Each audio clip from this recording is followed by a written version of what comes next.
দুনিয়ার সমস্ত পয়গম্বর অত্যাচারিত হলেন। শুধু তাই নয়, বিশ্ব নবী আখিরি জামানার পয়গম্বর নবী মুহাম্মদ রাসূলুল্লাহ সাল্লাল্লাহু আলাইহি ওয়াসাল্লাম জাতির কাছে আসলেন। তিনি এসে বললেন, ইয়া আইয়ুহান নাস কুলু লা ইলাহা ইল্লাল্লাহ। প্রথম দাওয়া। রাসূলুল্লাহ বলছেন, ও জাতি, বিশ্বের মানব গোষ্ঠী, যদি মুক্তি পেতে চাও, নাজাত পেতে চাও, উচ্চারণ করো, বিশ্বাস করো, আমল করো, বলো লা ইলাহা ইল্লাল্লাহ, লা ইলাহা ইল্লাল্লাহু মুহাম্মাদুর রাসূলুল্লাহ। আবু জাহেল বুঝছিল কলেমার অর্থ। প্রথমে তারা চেষ্টা করলো যে একটু দেখি নরম নরম ভাবে হয় নাকি। চলে গেল আবু তালেবের কাছে, আসে না দিছে, বললো, আবু তালেব, তুমি তো কুরাইশদের নেতা, তোমার ভাইয়ের ছেলে কয়টায় কি? কি আশ্চর্যজনক কথা! লা ইলাহা ইল্লাল্লাহ, আল্লাহ ছাড়া কোনো ইলাহ নাই, তা আমরা করবো কি? তোমার ভাতিজাকে বুঝাও লা ইলাহা ইল্লাল্লাহর দাওয়াত বন্ধ করে দিক। এর বিনিময়ে টাকা লাগে টাকা দেব, সোনা লাগে সোনা দেব, যত সুন্দরী মেয়ে চায় তাও দেব, নেতৃত্ব চায় তাও দেব, তবু যেন কালেমার দাওয়াত না দেয়। আসিনে কা হাদিসে আছে কিনা? নবীজি যখন বাড়ি ফিরলেন, চাচা আবু তালেব নিজের কলিজার টুকরা সন্তান হযরত জাফর আলীর চাইতে তিনি ভালোবাসতেন কলিজার মতো করে মুহাম্মদ সাল্লাল্লাহু আলাইহি সাল্লামকে। বলছে, বাবা, এমন কথা কেন বলো যাতে লোকেরা খেপে যায়? এই কথাগুলি বলো না, ওরা আমার কাছে এই সব প্রস্তাব দিয়ে গিয়েছে। আমার নবী বলেন, ও আমার চাচা আবু তালেব, প্রস্তাবকারীদেরকে শুনিয়ে দিন। হুজুরের সাথে তখন অনেক লোকজন নাকি, অনেক অস্ত্রপাতি, কিচ্ছু নাই, আল্লাহর শক্তি ছাড়া কিছুই নেই। আমার নবী বলেন, ও আমার চাচা আবু তালেব, প্রস্তাবকারীদেরকে শুনিয়ে দেন, যেটা দেওয়া সম্ভব সেটা তো দূরের কথা, যেটা দেওয়া সম্ভব নয় তাও যদি তারা দিতে পারে আমারে, যেমন আকাশের সূর্যটা ধরে এনে ওরা যদি আমার ডান হাতে তুলে দেয়, আকাশের পূর্ণিমার চাঁদটা ধরে যদি বাম হাতে আমার তুলে দেয়, এর বিনিময়ে এক মুহূর্তের জন্য তাওহীদের দাওয়াত আমি বন্ধ করে দেব না। সুবহানাল্লাহ। রাসূল করিম সাল্লাল্লাহু আলাইহি ওয়াসাল্লাম তাদের এই প্রস্তাবকে যখন গ্রহণ করলো না, কাফেরেরা বুঝলো, আমি আগেই বলেছি 3 শ্রেণীর লোক বাধা দিয়েছে। কয় শ্রেণী? প্রথম শ্রেণী কি? রাষ্ট্র শক্তি, তাদের হাতে অস্ত্রপাতি তো খুব শক্তি, আর যারা একবার ক্ষমতায় যায় ওরা মনে করে এই ক্ষমতা থেকে আমাদেরকে কেউ নামাইতে পারবে না। ক্ষমতায় গিয়ে মনে করে চিরকাল ক্ষমতায় থাকবো। ভারতের প্রধানমন্ত্রী পণ্ডিত জওয়াহরলাল নেহেরু রাঁচি পাগলাগারদে গিয়েছেন, মেন্টাল হসপিটাল। পাগলেরা নেহেরুকে দেখে আশ্চর্য হয়ে গেছে, এত সুন্দর মানুষ, মাথায় কিস্তি টুপি, গায়ে শেরওয়ানি, মুসলমানি ড্রেসই আলাদা, যদিও তিনি হিন্দু ছিলেন, পরেছেন মুসলমানি ড্রেস। শেরওয়ানি কাদের পোশাক? কাদের পোশাক? হাতে ছড়ি নিয়ে হাঁটা, স্টাইল করে, সুন্দর পাজামা, সুন্দর টুপি, সুন্দর সাজসজ্জা করে, মুসলমানদের ড্রেস। এই ড্রেস পরে তিনি গিয়েছেন, সবসময় যে ড্রেস তিনি পরতেন। পাগলেরা জিজ্ঞেস করছে, তুমি কে গো? উনি বলছেন, আমারে চেনো নাই? আমি ভারতের প্রধানমন্ত্রী পণ্ডিত জওয়াহরলাল নেহেরু। পাগলেরা বলছে, ও সেই কথা। আমরাও যখন হসপিটালে আসছিলাম এই তোমার মতো লম্বা লম্বা কথা আমরাও বলছি, থাকো আমাদের সাথে কিছুদিন, তোমার মাথাও ঠান্ডা হয়ে যাবে। ক্ষমতায় যারা থাকে, ক্ষমতার মোহে চতুর্দিকে অন্ধকার দেখে, মনে করে আমার পতন আর হবে না। কিন্তু তোমাকে বুঝিবে যে গোকুলে বাড়ি শেষে গাড়ির চাকা সব সময় উপরে থাকে না। গাড়ির চাকা সব সময় উপরে থাকলে গাড়ি তো চলবেই না, গাড়ির চাকা ঘোরে বলেই তো গাড়ি চলে। সুতরাং এই উপরে তোমার চাকা উপরে এখন আছে বলে, তোমার দলের চাকা উপরে আছে বলে যারা মানুষের উপরে জুলুম করছো, আলেমদেরকে ধরতেছো, মুসল্লিদেরকে ধরে ধরে জেলে ঢুকাচ্ছ, সময় আসবে এমন ইন্দুরের গর্ত অপমান পালাবার জন্য। হযরত সুমাইয়া রাদিয়াল্লাহু তাআলা আনহা কি নির্মম ভাবে, নিষ্ঠুর ভাবে তাকে শহীদ করা হলো। খাব্বাব, হুবাইব, বিল্ডিং, ইমারত, দালান থেকে শিক্ষা গ্রহণ করুন। এই যেটা দালান আছে না পাশে, দেখতে পাচ্ছেন? এই দালান কি দিয়ে তৈরি করা হয়েছে বলেন? ইট। সমস্ত ইটেরা যদি ধর্মঘট করত, আমরা কেউ মাটির তলায় যাব না, কেউ আমরা আগুনে পুড়ে ঝামা হব না, পিক হব না, কেউ আমরা টুকরা টুকরা হব না, সবাই থাকবো উপরে উপরে, তাহলে কি দালান হইতো নাকি? এই বিল্ডিং নির্মাণ করতে গিয়া ইটের যে স্যাক্রিফাইস, হাজার হাজার ইটকে পিক হতে হয়েছে, পুড়ে যেতে হয়েছে, খোয়া হতে হয়েছে, ভেঙে টুকরা টুকরা হয়ে 50 ফিট মাটির নিচে যেতে হয়েছে। তারপরে ইমারত গঠন হয়েছে, সুন্দর দালান তৈরি হয়েছে। যারা ইসলামী শাসন চান, আল্লাহর দ্বীনকে বিজয়ী দেখতে চান, তাদেরকে অসংখ্য মানুষকে পোড়াইটের মতো জেলখানায় পুড়ে পুড়ে মরতে হবে, অসংখ্য মানুষকে ফাঁসি দিতে হবে, গায়ের রক্ত দিতে হবে, শহীদ হতে হবে, তারপরে ইসলামের ইমারতটা কায়েম হয়ে যাবে। শায়ের কবি কি সুন্দর করে বলছেন, কবি সুন্দর করে বলছেন, ये शहादत गाहे उल्फत में कदम रखना, ये शहादत गाहे उल्फत में कदम रखना, लोग समझते हैं आसा है मुसलमान होना। মানুষেরা মনে করে মুসলমান হওয়া খুব সহজ জিনিস। না, মুসলমান হওয়ার অর্থ হলো শাহাদাতের ঈদগাহে শামিল হয়ে যাওয়া।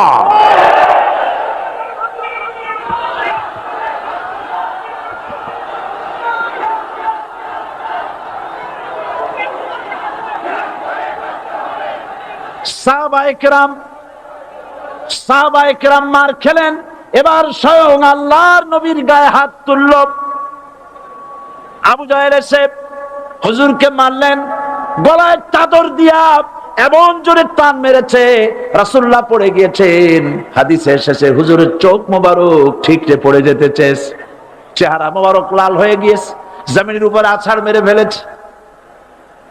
রাসূলের এই অবস্থা দেখে হযরতে হামজা তখনও কাফের ছিলেন, শিকার থেকে এসে তিনি এই দৃশ্য দেখলেন, দাসীর মুখে শুনলেন, ছুটে চলে গেলেন আবু জাহেলের বাড়িতে। যায় বলে, আবু জাহেল রে, তুই মুহাম্মদ সাল্লাল্লাহু আলাইহি ওয়াসাল্লাম মেরেছিস, বল কেন মারলি? এমন ভালো মানুষ তো জীবনেও চোখে দেখি নাই, যিনি কোনো মিথ্যা কথা বলেন না, ভালো ভালো কথা বলেন, এক আল্লাহর গোলামি করার জন্য বলেন। এই সব ভালো কথা বলার জন্যই তুই তারে মারলি নাকি? আরে আবু জাহেল, তুই কি মনে করেছিস মুহাম্মদ সাল্লাল্লাহু আলাইহি ওয়াসাল্লাম তার পিতা আব্দুল্লাহ মারা গেছে বলে মুহাম্মদ সাল্লাল্লাহু আলাইহি ওয়াসাল্লাম এতিম হয়ে গেছে মনে করেছিস নাকি? জেনে রাখ, মুহাম্মদ সাল্লাল্লাহু আলাইহি ওয়াসাল্লামের পিতা আব্দুল্লাহ মারা গেছে, কিন্তু চাচা হামজা তো মরে যায় নাই। হাতের ধনুক দিয়া এমন জোরে আঘাত মারলেন, আবু জাহেলের মাথা ফিনকি দিয়ে বেরিয়ে এলো। হযরতে হামজা ঘরে ফিরে এসে রাসূল করিম সাল্লাল্লাহু আলাইহি ওয়াসাল্লামের মস্তক মোবারক কোলে উঠায় নিলেন, আর বললেন, বাবা, তোমাকে মেরেছে বলে আমি আবু জাহেলের মাথাটা আসছি, তুমি খুশি হও। হুজুর বলছেন, চাচা, কার মাথা এইটা বলে আমারে খুশি করতে পারবা না। হযরতে হামজা বলেন, তুমি কি হলে খুশি হবে? হুজুর বলেন, হামজা চাচা গো, আমি খুশি হব যদি একটিবার চাচা তোমার মুখে শুনতে পাই ঈমানের কালেমা। হযরতে হামজা বলেন, মুহাম্মদ সাল্লাল্লাহু আলাইহি ওয়াসাল্লাম, আমি বুঝতে পেরেছি তুমি কোন সাধারণ মানুষ নয়। সাধারণ মানুষ হলে পরে তুমি প্রতিশোধে বিশ্বাসী হতে, খুশি হতে। প্রতিশোধে বিশ্বাসী হও নাই, তুমি অবশ্যই আল্লাহর নবী, কোনো সন্দেহ আমার নাই। তুমি সাক্ষী থাকো, আমি পড়ে নিলাম, লা ইলাহা ইল্লাল্লাহু মুহাম্মাদুর রাসূলুল্লাহ। আমার আল্লাহর ওয়াদা শুনুন, ولا تهنوا ولا تحزنوا وأنتم الأعلون إن كنتم مؤمنين। মুমিন যদি হও, আমি তোমাদেরকে বিজয় দান করবো। সুবহানাল্লাহ বলেন। আজ যদি আমাদের উপরে বিপদ এসে থাকে, তাহলে তার একমাত্র কারণ পূর্ণাঙ্গ ঈমানের অভাব আমাদের মধ্যে রয়েছে, ঠিক কিনা? আজ পৃথিবীতে সব থেকে মার খায় কারা? চিল্লায় বলো। আলজেরিয়ায় কারা? বসনিয়ায় কারা? চেচনিয়ায় কারা? প্যালেস্টাইন। আর আমি আমার অন্তরের অন্তঃস্থলের সমস্ত ঘৃণা দিয়ে আমি ধিক্কার জানাই পৃথিবীর মুসলিম শাসকদেরকে, যারা মুসলমানদের মার দেখে চুপ করে যারা বসে আছে।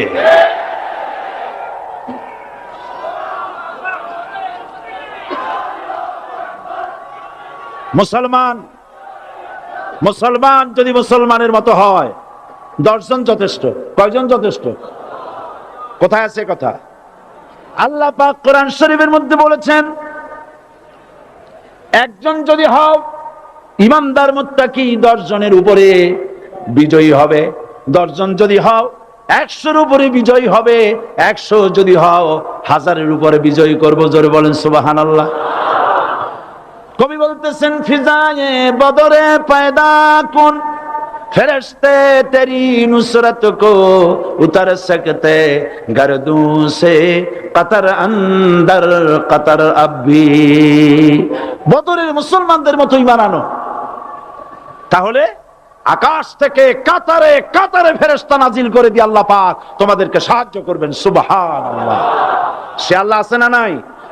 জোরে বলেন, আছে না নাই?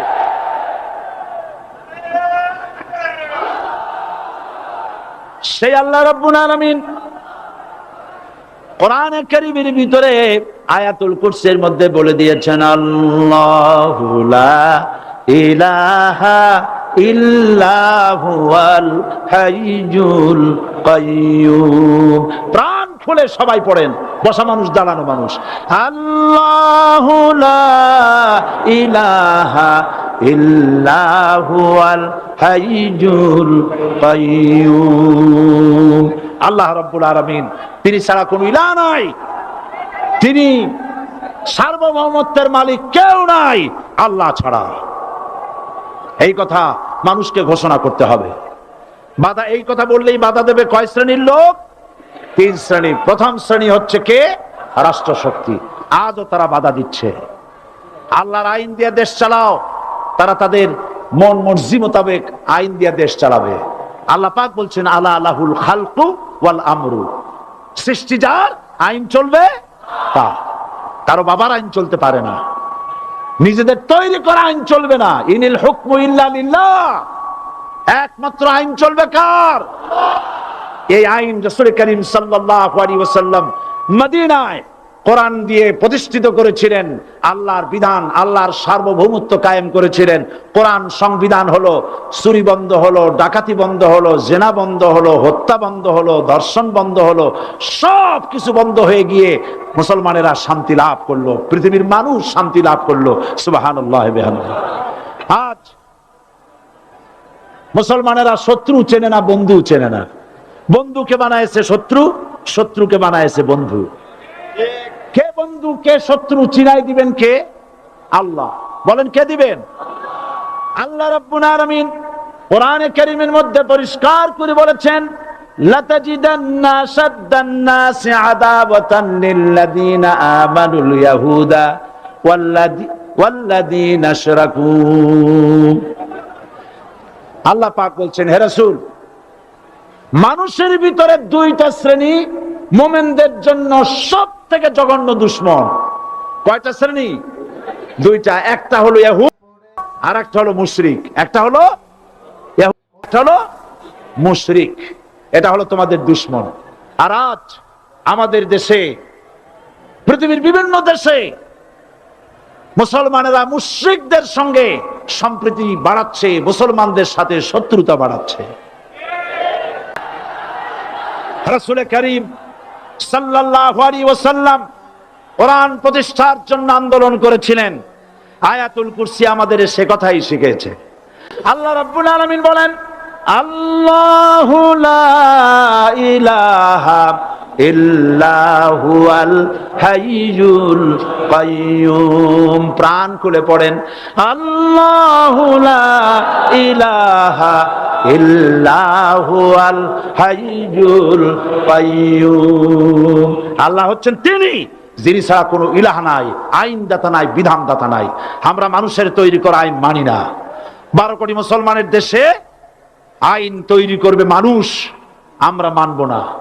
পার্লামেন্টে তৈরি হতে হবে কোরআন দিয়ে, পার্লামেন্টে আইন তৈরি হতে হবে কোরআন দিয়ে।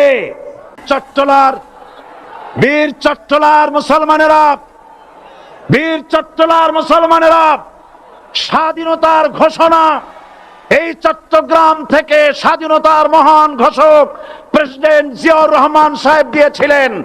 এই চট্টগ্রাম থেকেই ইসলামী রাষ্ট্রের ঘোষণা হবে।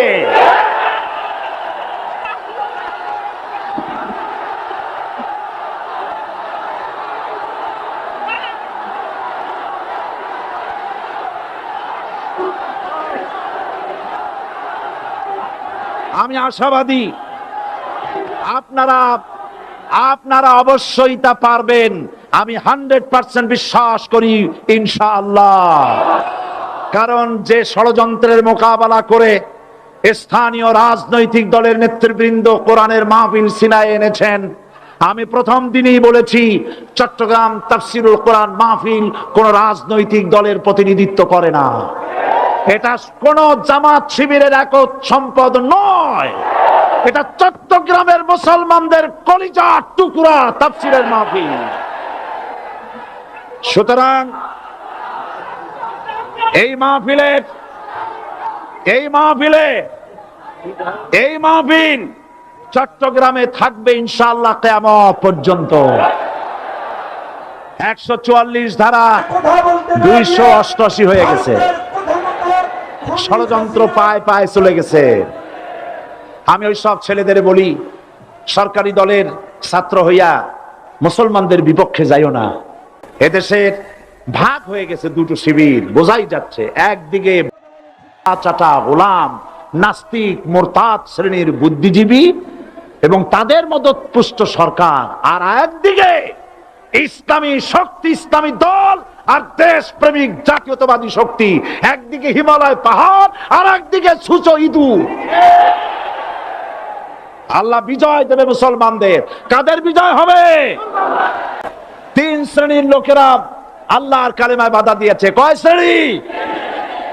একটা হলো রাষ্ট্রশক্তি, 2 নম্বরে মনে আছে ধনাঢ্য পুঁজিপতির গোষ্ঠী, ওরাও বাধা দিয়েছে। কারণ ইসলামকে বলা হয় পুঁজিবাদের আশ্রয়স্থল। নাউজুবিল্লাহ। সর্বপ্রথম ইসলাম কবুল করেছে কারা? ধনীরা না গরিবরা? কারা? গরিবেরা। সুতরাং ধনাঢ্য ব্যক্তিরা মনে করলো যে আমাদের তো সর্বনাশ হয়ে যাবে, আমরা দাস দাসী ধরে রাখতে পারবো না, আমরা মানুষকে শোষণ করতে পারবো না, যে নতুন কলেমার দাওয়াত আসছে। সুতরাং সরকারের হাতকে তারা পয়সা দিয়া শক্ত করেছে আর বলেছে যত টাকা লাগে এই লোকগুলারে ঠ্যাঙ্গান। আজও আছে কিনা? তা আছে কিনা? 3 নম্বরে বাধা দিয়েছে ধর্মের নামের এক শ্রেণীর কায়েমি স্বার্থবাদী শক্তি, যার সম্পর্কে সূরা তাওবায় আল্লাহ পাক বলেছেন ইন্না কাসীরাম মিনাল আহবারি ওয়ার রুহবান লা ইয়াকুলুনা আমওয়ালান নাস বিল বাতিল ওয়া ইয়াসুদ্দুনা আন সাবিলিল্লাহ। ইহুদি আহলে কিতাবদের মধ্যে এক শ্রেণীর বুজুর্গ ধরনের লোক, দরবেশ জাতীয় লোক, যারা নাকি মানুষের সম্পদকে বাতিল পন্থায় ভক্ষণ করে, ওয়াসুদ্দুনা আন সাবিলিল্লাহ, এবং আল্লাহর রাস্তায় চলার জন্য মানুষকে বাধা প্রদান করে। এত বড় বিশাল মাহফিলে আপনি দাঁড়ায়া কোন মানুষকে কষ্ট দিবেন না, জায়েজ নাই। মুসলমানদেরকে কষ্ট দেওয়া কবিরা গুনাহ। বুঝতে পেরেছেন? যে যেখানে দাঁড়িয়েছে আপনারা বসা মানুষেরা তাদেরকে বসায় দেন। সুতরাং এই কালেমার দাওয়াত যখন হযরতে মুসা আলাইহিস সালাম দিলেন, ফেরাউন বলল আমি তো জানি না যে আমি ছাড়া আরো কোন ইলাহ আছে, আইনদাতা তো আমি, তুমি নতুন কোথা থেকে আইনদাতা নিয়ে আসছো? ফেরাউন বলছে দেখো আমারে বাদ দিয়া যদি অন্য কাউকে ইলাহ বলে তুমি মানো, আর সেই শিক্ষা যদি যে জাতিকে দাও, তাহলে আমি তোমাকে ধরে লাআজআলান্নাকা মিনাল মাসজুনিন, আমি তোমাকে কারারুদ্ধ করব, আমি তোমাকে জেলখানায় ঢুকিয়ে দেব। রাষ্ট্রশক্তি প্রথম বাধা দিল কারা? বলেন সবাই। সেই বাধা কি ওখানে শেষ হয়েছে না এখনো আছে? আছে কিনা জোরে বলেন। আমি তোমাকে জেলখানায় ঢুকাবো। হযরত মুসা আলাইহিস সালাম বলেন, ফেরাউন রে, জেলের ভয় আমি করি না, আমার কি জেলের ভয় দেখায়া লাভ নাই, আমি আল্লাহ পাকের পয়গম্বর হযরতে মুসা আলাইহিস সালাম। ফেরাউনের দলবল আছে, লোক লস্কর আছে, তার অস্ত্রের অভাব নাই। আল্লাহ রাব্বুল আলামিন মুসা আলাইহিস সালামের কাছে একটা অস্ত্র দিয়া দিলেন। দিছিলেন কিনা? দিছিলেন কিনা? আল্লাহ পাক হযরত মুসা কি বলেছেন? ওয়া মা তিলকা বিয়ামিনিকা ইয়া মুসা, মুসা রে, তোমার হাতে ওটা কি? মুসা আলাইহিস সালাম বললেন, এটা লাঠি। আল্লাহ পাক বললেন, ফেলে দাও লাঠি। লাঠি ফালায় দিলেন, কি হয়ে গেল? হিয়া হাইয়াতুন তাসআ, লাঠি পড়ে সাপ হয়ে গেল। সাপ দেখে নবী হোক, ওলি হোক, সাহাবী হোক আর আলেম হোক, সাপ দেখলে ভয় করে না মানুষের? মুসা আলাইহিস সালাম ভয় পেয়েছে। আল্লাহ রাব্বুল আলামিন হযরত মুসাকে শোনায় দিলেন, খুযহা ওয়া লা তাখাফ সানুঈদুহা সিরাতাহাল উলা, খোঁজ, ধরো, লা তাখাফ, ভয় পেও না। আল্লাহ বলছেন ধরো, ভয় পেও না। ধরার সঙ্গে সঙ্গে স্বাভাবিক অবস্থায় ফিরে আসবে, আবার লাঠি হয়ে যাবে। এখন আল্লাহ বলছেন ধরো। মুসা আলাইহিস সালাম কি ভয় পাওয়া উচিত হবে? উচিত হবে? মুসা আলাইহিস সালাম কি ভয় পাইছিলেন? কারণ হচ্ছে এই দুশমনের শক্তিটা খুব বড়ই দেখা যায়, মনে হয় যেন অনেক বড়, কি জানি কি। আল্লাহ পাক বলছেন, ইন্না কাইদাশ শায়তানে কানা দাঈফা, শয়তানের চক্রান্ত যতই তুমি মনে করো অনেক ষড়যন্ত্রের জাল বিস্তার হয়ে আছে, আল্লাহ কয় কিছুই না, দাঈফা, অত্যন্ত দুর্বল। আল্লাহ পাক বললেন ধরো। মুসা আলাইহিস সালাম সাপ ধরলেন, সঙ্গে সঙ্গে লাঠি হয়ে গেল। ফেরাউন বরদাস্ত করলো না, রাষ্ট্রশক্তির পক্ষ থেকে আক্রমণ শুরু হলো। অপরাধ কি? মুসা আলাইহিস সালামের অপরাধ কি? কি অপরাধ? মাশাআল্লাহ, বুঝতে পেরেছেন। অপরাধ হচ্ছে তিনি বলেছেন লা ইলাহা, জোরে বলেন লা ইলাহা ইল্লাল্লাহ। এই কালেমাকে আজ আমরা ভিক্ষার বুলি বানাইছি। এটা হলো সার্বভৌমত্বের বুলি, এটা হচ্ছে আল্লাহ পাকের সার্বভৌমত্বের কথা। আজ আমরা মানুষের কাছে আমরা শুনি, মানুষেরা ভিক্ষা চায়, লা ইলাহা ইল্লাল্লাহ, এক মুঠ চাউল দেন, লা ইলাহা ইল্লাল্লাহ 10 খান পাই দেন। এই হচ্ছে কালেমার জিকির। আবার কেউ কেউ জিকির করতেছে লা ইলাহা আস্তে, ইল্লাল্লাহ জোরে, এমন জোরে কলব সাফ করে, কলব তাতে থাকলেও পারে, গেলেও পারে। এই কালেমার জার, এর আঘাত পয়গম্বররা মেরেছেন। হযরতে মুসা আলাইহিস সালাম যখন বলেছেন লা ইলাহা ইল্লাল্লাহ, এই ধাক্কা ফেরাউন বরদাস্ত করতে পারে নাই। দরিয়ায় নীলের ভিতরে আল্লাহ পাক ডুবাইয়ে শেষ করে দিয়েছেন, দেন নাই? হযরতে মুসা আলাইহিস সালাম, তার উম্মতেরা দরিয়ার পাশে বসে দ্বীনি কথাবার্তা বলতেছেন। এমন সময় ফেরাউন, তার শত্রু হচ্ছে মুসা আলাইহিস সালাম। শত্রু কেন? মুসা কি ফেরাউনের পাকা ধানে মই দিয়েছে নাকি? বলেন আপনারা। তার হালের গরু পিটায় মারছে নাকি? অপরাধ হলো তিনি আল্লাহর জমিনে আল্লাহর আইন প্রতিষ্ঠার কথা বলেছেন। এই শুধুমাত্র এই অপরাধে ফেরাউন তার দলবল নিয়ে 3 দিক থেকে আক্রমণ করেছে। মুসা আলাইহিস সালামের উম্মতেরা ভয় পেয়ে গেছেন। তারা বলছেন ইন্না লামুদরাকুন, আমরা পাকড়াও হয়ে গেছি। 3 দিকে সাড়াশি আক্রমণ, 3 দিকে শত্রু, একদিকে দরিয়া, পালাবার রাস্তা আছে?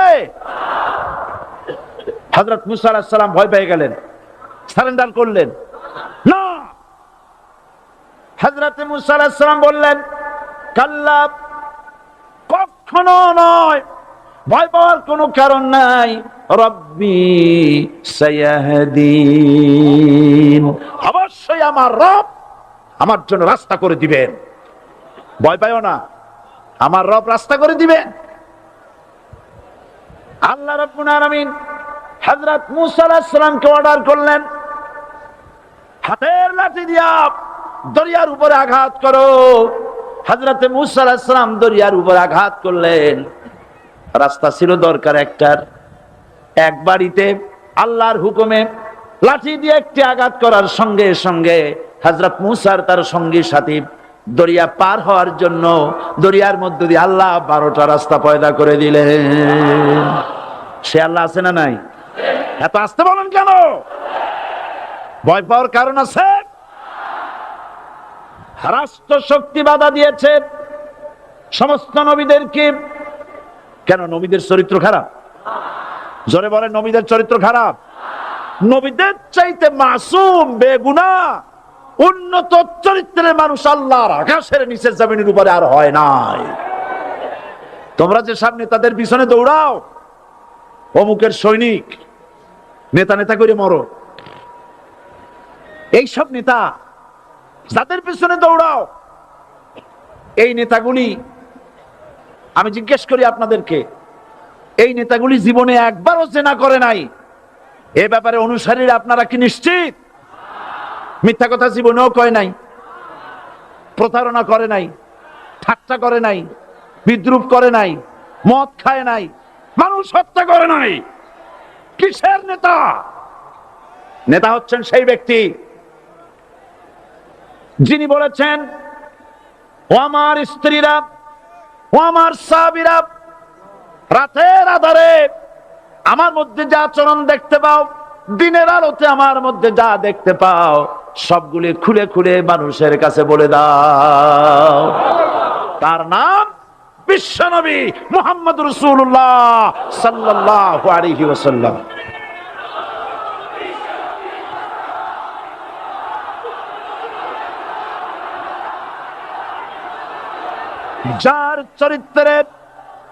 যার চরিত্রের সার্টিফিকেট আল্লাহ রাব্বুল আলামিন নিজে দিচ্ছেন, ওয়া ইন্নাকা লাআলা খুলুকিন আযীম। নবী হে, উন্নত চরিত্রের উপরে আপনি প্রতিষ্ঠিত। সুবহানাল্লাহ। কে সার্টিফিকেট দিচ্ছেন? আযীম, আযীম। আরবিতে চওড়াকে বলা হয় আরিদ, গভীরতাকে বলা হয় আমিক। কত প্রশস্ত, যা মাপার কোনো ফিতা নাই, কত গভীর, যা মাপার কোনো যন্ত্র নাই, এইটাকে আরবিতে বলা হয় আজিম। সুবহানাল্লাহ বলতে ইচ্ছে করে না? ও নবী, তোমার চরিত্র এমন যা মাপার মতো যন্ত্র পৃথিবীতে নাই। এই সার্টিফিকেট দিলেন কে? সমস্ত নবীরাই চরিত্রবান, নবীরা মাসুম বেগুনাহ। সুবহানাল্লাহ ওয়া বিহামদিহি। সেই নবীরা মার খান নাই? খেয়েছেন কিনা বলেন? কারা মেরেছে? রাষ্ট্র শক্তি। কারা মেরেছে? কারণ নবীরা বলেছেন লা ইলাহা ইল্লাল্লাহ। পড়েন সবাই, লা ইলাহা ইল্লাল্লাহ। আপনিও যদি নবীদের মতো, সাহাবীদের মতো বুঝা এই কলেমার দাওয়াত দেন, বাধা আসবেই। বোঝাবুঝির ব্যাপার, বুঝতেই সারলো। কত মাহফিল হয় বাংলাদেশে, হয় না? কোনো বাধা নাই, ঠিক কিনা? কত পূজা হয়, পার্বণ হয়, গান হয়, থিয়েটার হয়, গুনাহগার বিবির গান হয়, কত কিছু হয়। কোনো বাধা আছে? তাফসীরের মাহফিলে বাধা। কারণ ওরা বুঝতে পেরেছে এ তাফসীরের মাহফিলে গাজীর গীত হয় না, এ তাফসীরের মাহফিলে আল্লাহর সার্বভৌমত্ব কায়েমের আন্দোলন চলে।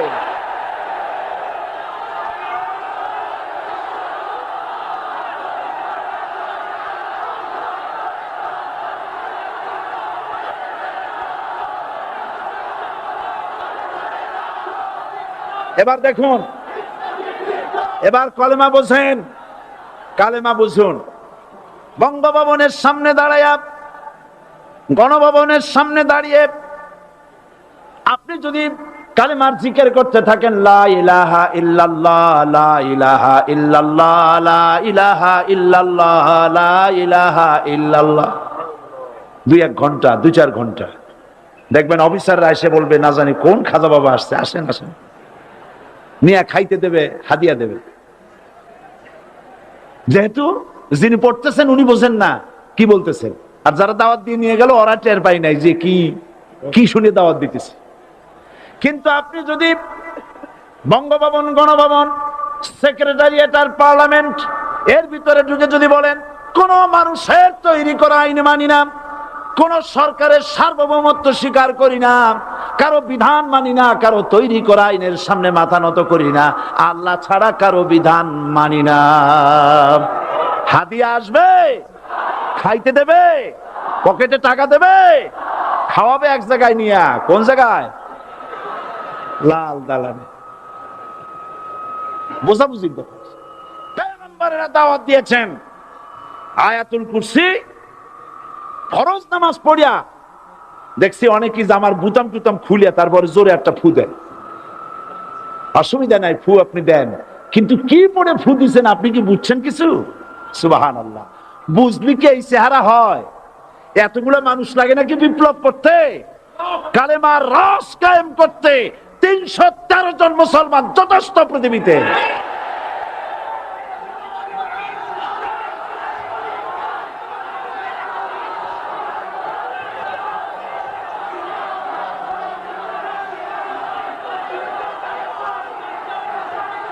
আল্লাহ পাক কোরআনে কারীমের মধ্যে আল্লাহ পাক বলেছেন, এমন একজন নবী পাঠাই নাই, ইয়া হাসরাতান আলাল ইবাদ, বান্দার উপরে আফসোস।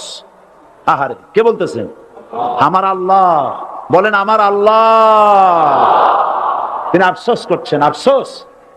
একজন পয়গম্বর এমন পাঠাইলাম না, একজন রাসূল পাঠাইলাম না যার সাথে এরা ঠাট্টা করে নাই, বিদ্রুপ করে নাই, পাগল বলে নাই, মারে নাই। আহা, অপরাধ আল্লাহর সার্বভৌমত্ব প্রতিষ্ঠার অপরাধ। হযরত ইব্রাহিম আলাইহিস সালাম তিনি যখন এই কালেমার দাওয়াত দিয়েছেন নমরুদের বিরুদ্ধে, নমরুদ বলেছে, মান আশাদ্দু মিন্না কুওয়া, আমার চাইতে শক্তিশালী আর কে আছে? আনা রব্বুকুমুল আলা, আমি তোমাদের বড় প্রভু। নাউজুবিল্লাহ। কই থেকে একটা তুমি বলছো লা ইলাহা ইল্লাল্লাহ, আমি তো ইলাহ। হযরত ইব্রাহিম আলাইহিস সালাম কি কালেমার দাওয়াত পেশ করার অপরাধে অগ্নিকুণ্ডের ভিতরে ফালাবার ব্যবস্থা হয়ে গেছে। আল্লাহ পাক সব ঘটনা কোরআনে বলে দিয়েছেন কিনা বলেন? কেন বললেন এই সমস্ত কথা? এই জন্য বলেছেন, ফেরাউন মরে যাবে, নমরুদ মরে যাবে, কিন্তু তাদের প্রেতাত্মারা যুগে যুগে তারা বেঁচে থাকবে। আগুনের ভিতরে ফালাবার ব্যবস্থা হয়েছে। আল্লাহ পাক বলে দিয়েছেন, আমার রাস্তায় যদি চেষ্টা করো, জিহাদ করো, আমার সাহায্য তোমরা পাবে। ওয়া কানা হাক্কান আলাইনা নাসরুল মুমিনিন, মুমিনদেরকে সাহায্য করা। বাংলাদেশে কোরআনের রাজ কায়েম হোক, তাকে আপনারা চান? কারা কারা চান? দু হাত উঁচু করে দেখান। দাঁড়াবেন না, দাঁড়াবেন না।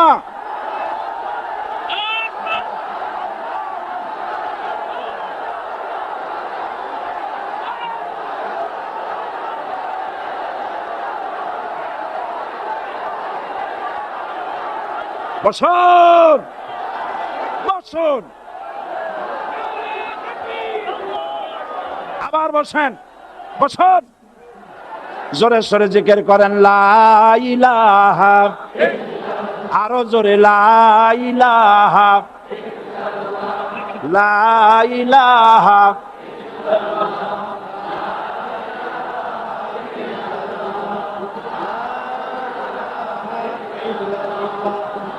লা ইলাহা ইল্লাল্লাহ, লা ইলাহা ইল্লাল্লাহ। লা ইলাহা ইল্লাল্লাহ মুহাম্মাদুর রাসূলুল্লাহ।